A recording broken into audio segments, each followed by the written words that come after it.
Weekend property propaganda. Let's have a look. Hello everyone, Florian Heise here and welcome to another episode of HeiseSays. Got my stein of coffee and I thought we'd have a look at something a little different today. A viewer sent me a message this morning. He was sitting down relaxing in front of the telly with a wine glass of coffee, didn't have a stein quite yet, watching a show called Your Domain. Now, he suggested I have a look at it because, well, he thought I might find it interesting. Now, I haven't had a TV plugged in for 15 years, to be honest. But he did send me a link to a clip here. And I've just paused it here at the presenters, and I'll share this link with you. I'll pin it in the references on the blog if you want to have a look at it. But within 30 seconds, I already hated them. The smug bastards out there were talking about, oh, saving for your retirement. If you're not into shares, you need to get into property. And which is interesting. I mean, this is a 2-hour, pretty much, a 2-hour infomercial for property from Domain on Channel 9. Now, I was invited once to be a judge on an amazing architecture or home renovation show, something. I don't even remember, to be honest. And I thought about it, that's interesting, get in touch with me. And they did. They sent me this letter. And on it was a request to pay. I would have to pay for the privilege of giving them my time so I could be on their show as a judge. So a lot of the people you see that appear on these type of things, I just wonder if the production companies are charging them. They wanted me to pay them $5,000. You can imagine how I responded to that. So then when I see colleagues I know, other professionals here in Brisbane, plastering it on their LinkedIn, how they're a guest on this show, I just simply wrote, I hope you didn't pay full price, mate.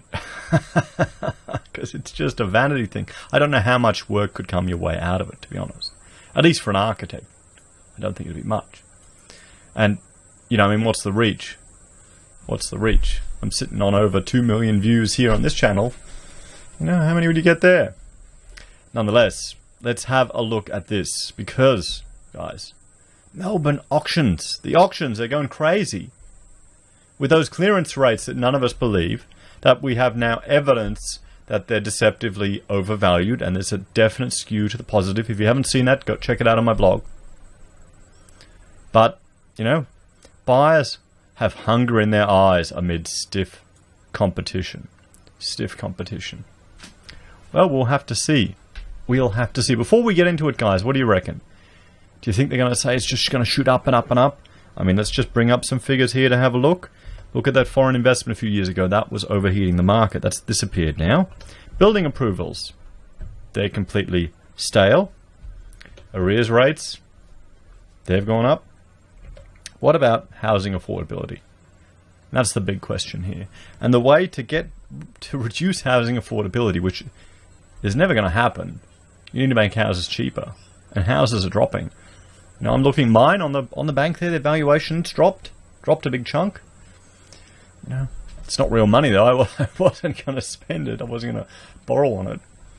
But it's just something to, keep in mind. Particularly the people that buy one house and then their magic strategy is to use the equity on that to buy another, to buy another, to buy another. So if they, those dominoes start falling, do you think those people will appear in the newspapers, or will they be on ABC? They'll be on ABC asking for a bailout. That's it. That's what happens.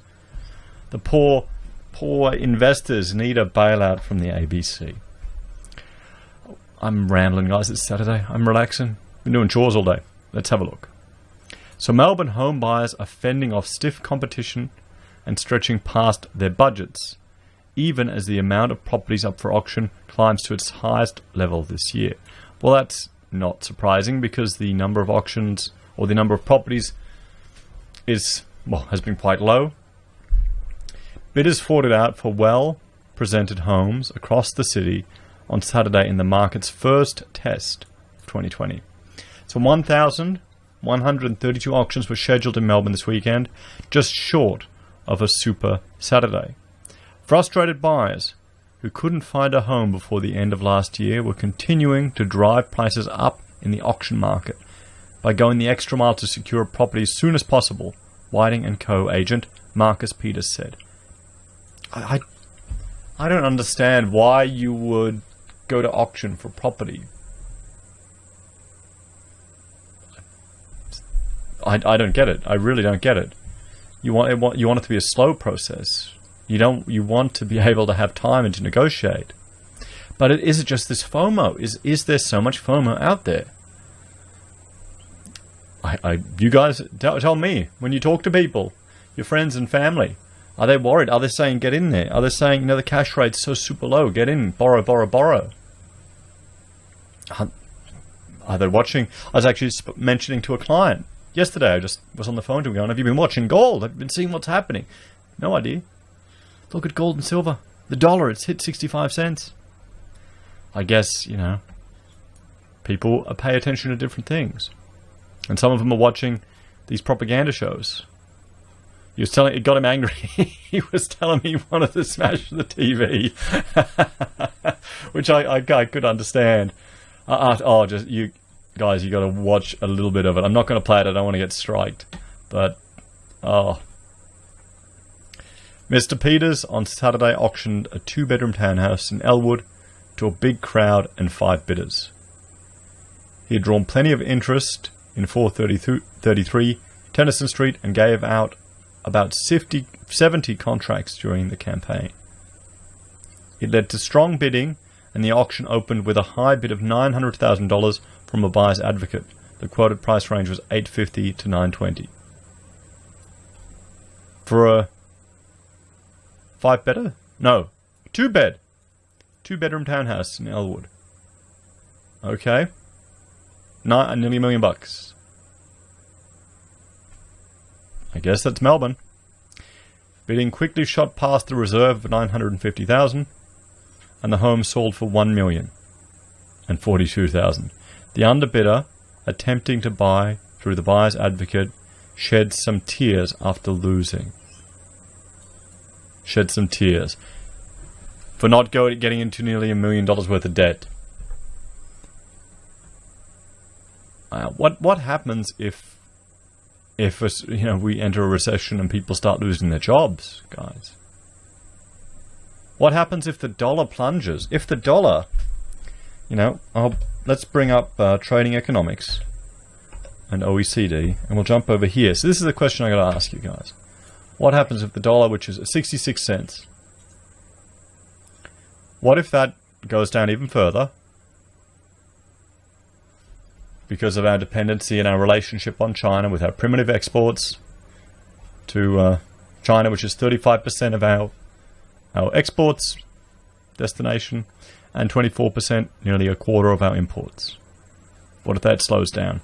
What if our tourism industry, which is 60 billion, and I think about 12 of that is Chinese, what if that crashes because of the coronavirus and other fears? What's going to happen to these people that sit on $1 million mortgage?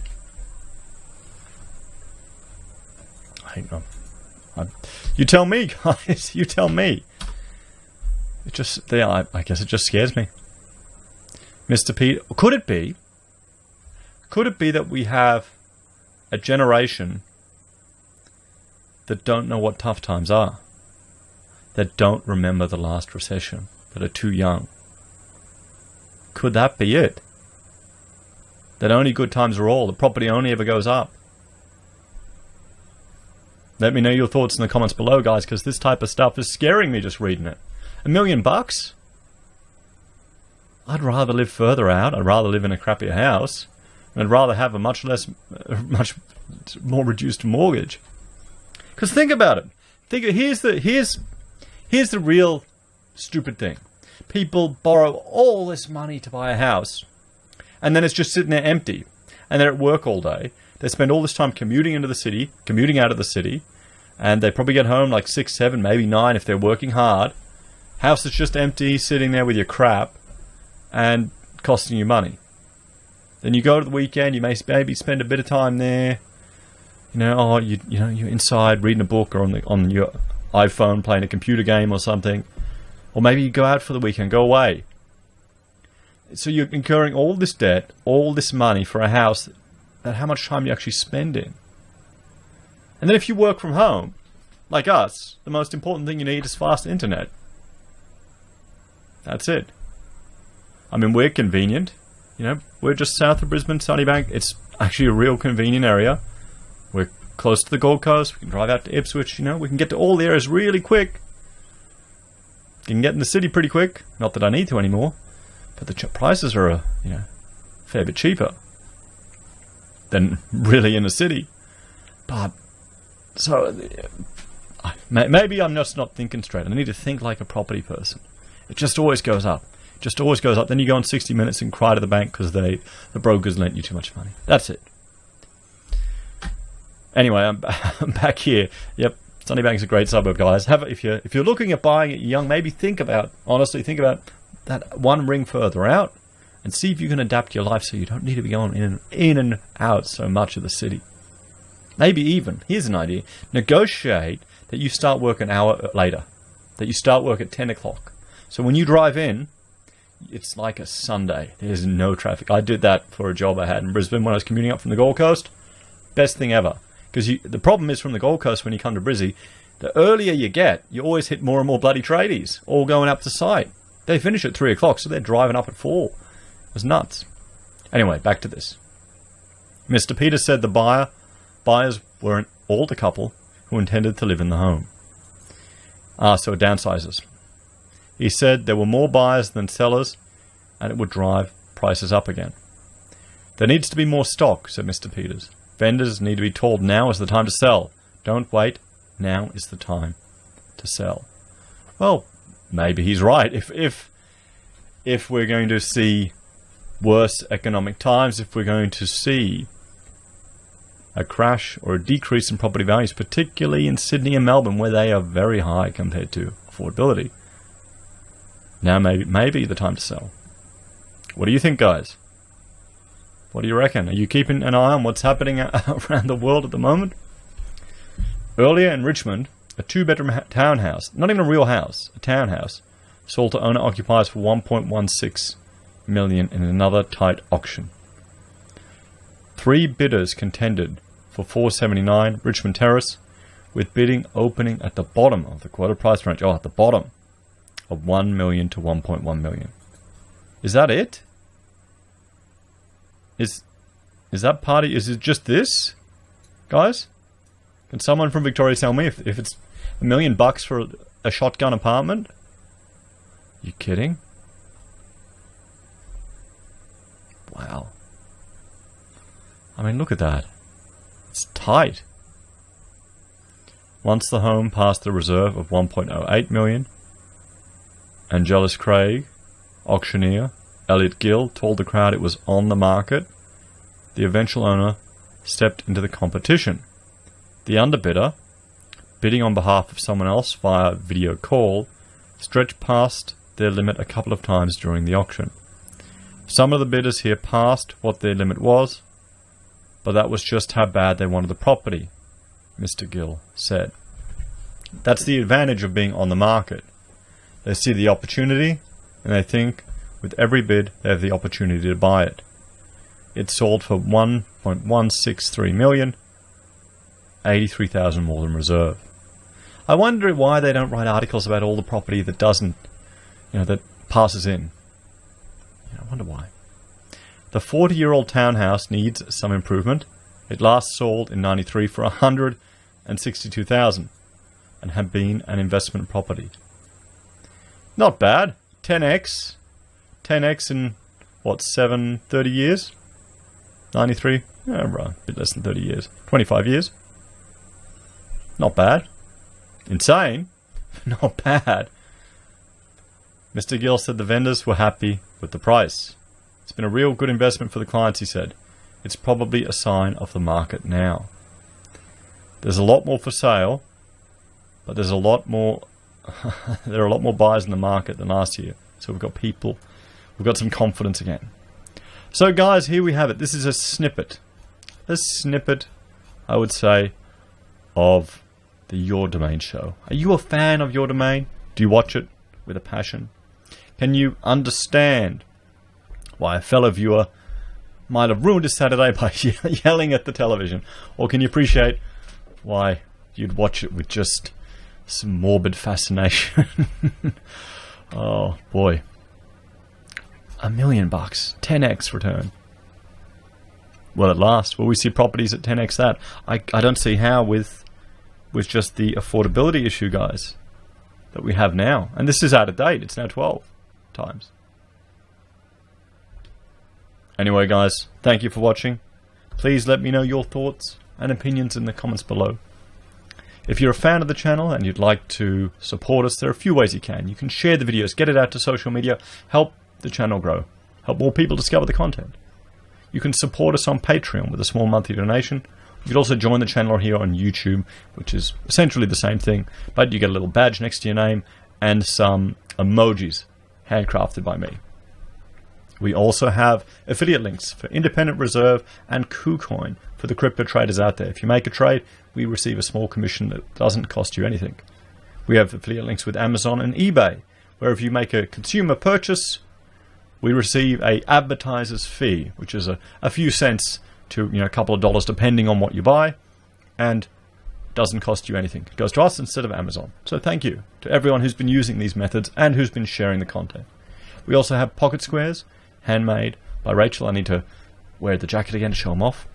And finally, PayPal and other methods you can support us on the HeiseSays website. Thank you, everyone. Have a great day, and avoid the chores on a Saturday. Take care.